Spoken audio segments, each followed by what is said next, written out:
Hey guys, welcome to the fourth episode of Immigration Journal. My name is Monika, and if you are new to the channel, I'm talking here about my journey from the very beginning when I decided to move to Australia all the way up till now.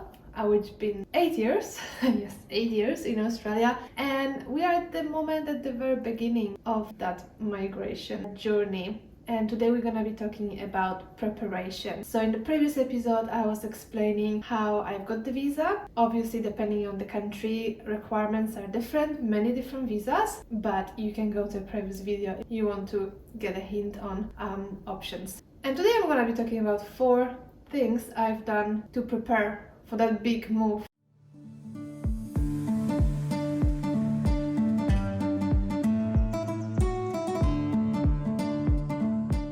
Okay, so number 1, the first thing that I have done, and let's start by me saying that the things that I've done, it doesn't mean that you have to do it, or by any means that that's the best way to go about it.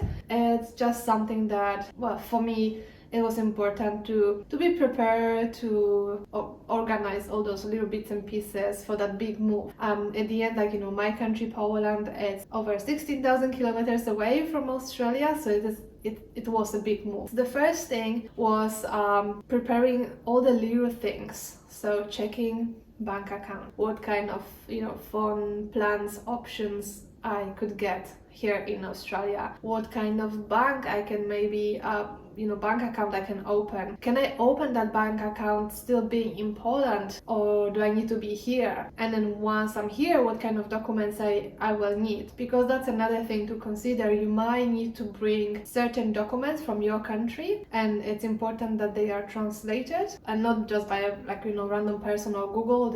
Quite often they need to be translated by a specific body in Australia. They really like translators called NATI translators, and so if you need to translate some documents, probably you can use them, and it's pretty affordable, and it is recognized here in Australia, and you can do it online from any country. So this is not a sponsor video, so I don't want to give you any information on a specific banks or phones, but I can just share that since I arrived, I've been with Combank. Again, not a sponsor video. It allows you to open a bank account still being in your country, and then once you come to Australia, you just need to go to any of the branches and show them passports, sign a contract and a few bits and pieces, and it's been good. But again, I don't bank with any other bank in Australia, so I don't have anything to compare. So I'll probably recommend just, you go and check, you do your own research. But that will be important, to go and check banks, phones, all the logistics that you may need.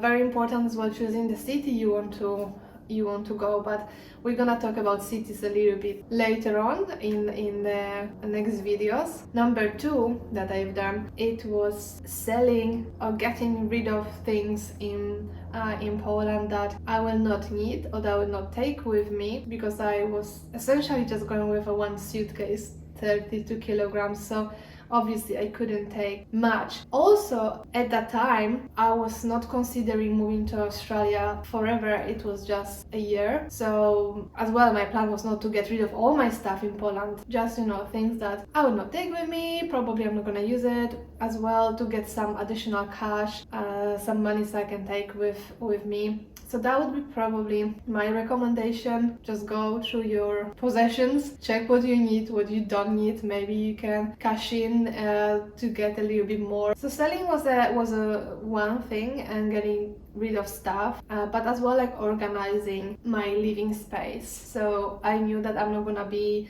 in my room, in my house for a few months, so that was important for me to organize everything nicely. Put stuff in the boxes, just make it as easy, because at that time I was living with my family, with my parents, so just to make it easy for them, so I'm not leaving the whole mess behind me. Again, not a recommendation or anything, just something that I've done, and but I like to be organized. Another thing was packing, and that was quite a challenge because, like I mentioned, I could only take 32 kilograms. Some airlines only allows 25. Well, you can always probably pay for additional bags, but I thought, hey, 32 kilograms, I can do it, and I did. But it was it was quite a challenge because, again, you need to think what part of Australia are you going to? Are you going Melbourne, Sydney?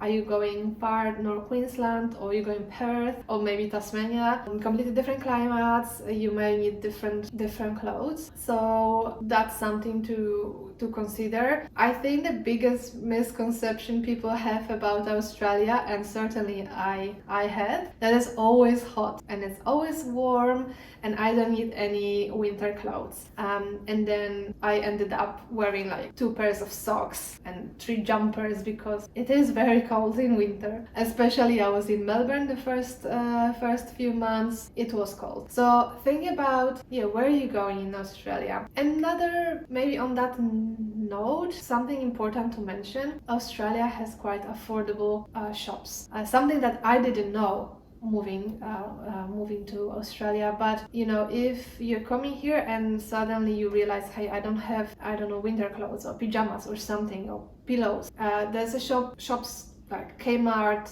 Target.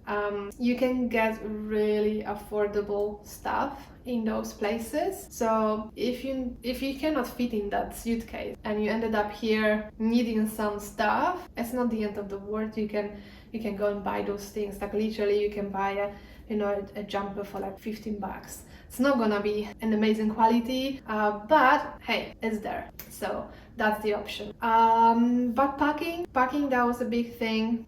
Important to think about little things like adapters. Most likely your country will have a different sockets, different connection to electricity, so you might need to take that, because those are actually quite expensive in Australia, so it's better to maybe bring them back from your home country. But yeah, that's another thing, packing. For me that was a bit of a challenge. I guess it's for everyone, but yeah, just think where you want to go in Australia and pack accordingly. Yeah, those are the 3 things. Another one is where you want to live, and again, that's gonna affect how you're gonna pack, most likely. I chose Melbourne. Was it a good choice? A bad choice? I don't know. I chose Melbourne because people on the internet actually were saying, hey, Melbourne looks very much European, so it's not gonna be such a shocker moving to a city that somehow resemble a little bit Europe. I don't know, for me, Melbourne, it doesn't look European at all. I'm not saying that in a bad way. Melbourne is amazing and I love it. But this kind of argument that people were using, that, oh, I'll go to Melbourne because it looks like Europe, I don't know. Maybe because some few buildings are quite old and that's why people think it's European, but not to me.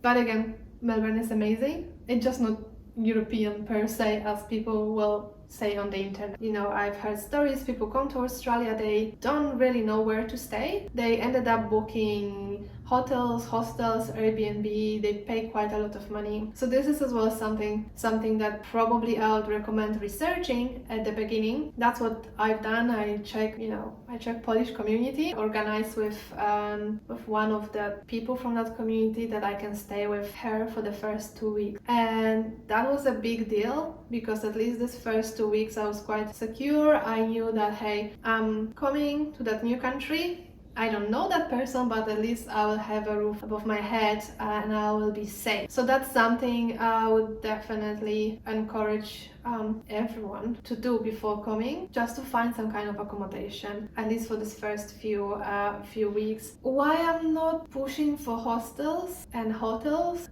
Because obviously that's the option. You can do that. Not everyone has that kind of luxury that you can stay with, someone from the community. But at least from my experience, when I came, it was a little bit scary and traumatic because, once you actually land in that foreign country and you kind of hit the reality. At least for me, that was very stressful time, and at least I had that small room in her house. I could go and cry. I don't see myself being comfortable enough being at the hostel. I feel that would bring a little bit more of the I don't know, it would be just more difficult. On the other hand, because that's me, on the other hand, being with other people could actually help, because maybe there could be your support group. Maybe you will straight away, make some friends and they will help you find a job, find other accommodation. So that's not exactly a bad thing. I guess that's very much dependent on your personality.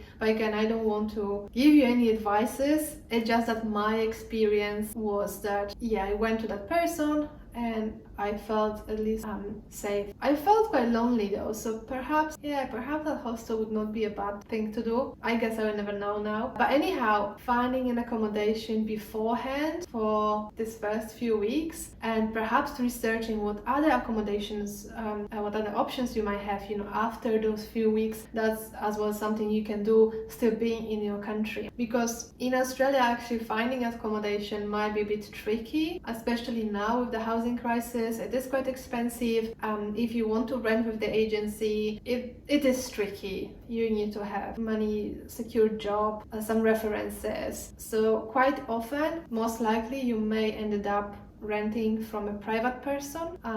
But again, we're gonna be talking about pros and cons of that in the next videos. But yeah, so that, just to sum up, I think that preparation from the moment I've got the visa to the moment I sit on the plane, those few things to do. Organizing your house around you, getting rid of stuff that you don't need, packing, preparing things that you will need to take. But again, mentioned that before, don't worry if you forget something. There are very cheap shops in Australia, so you can buy new stuff. Organizing all the little things, banks, phones, accommodation you will stay. I'm not talking about jobs, because realistically that's not something you can do remote, but we're gonna get to that in the next video as well. So yeah, that's it. That's, I think, my most important things that I've done preparing for that big move. I don't want to go very deep into details because I think that's not necessary, but if you have any questions about anything, I don't know, banks, phones,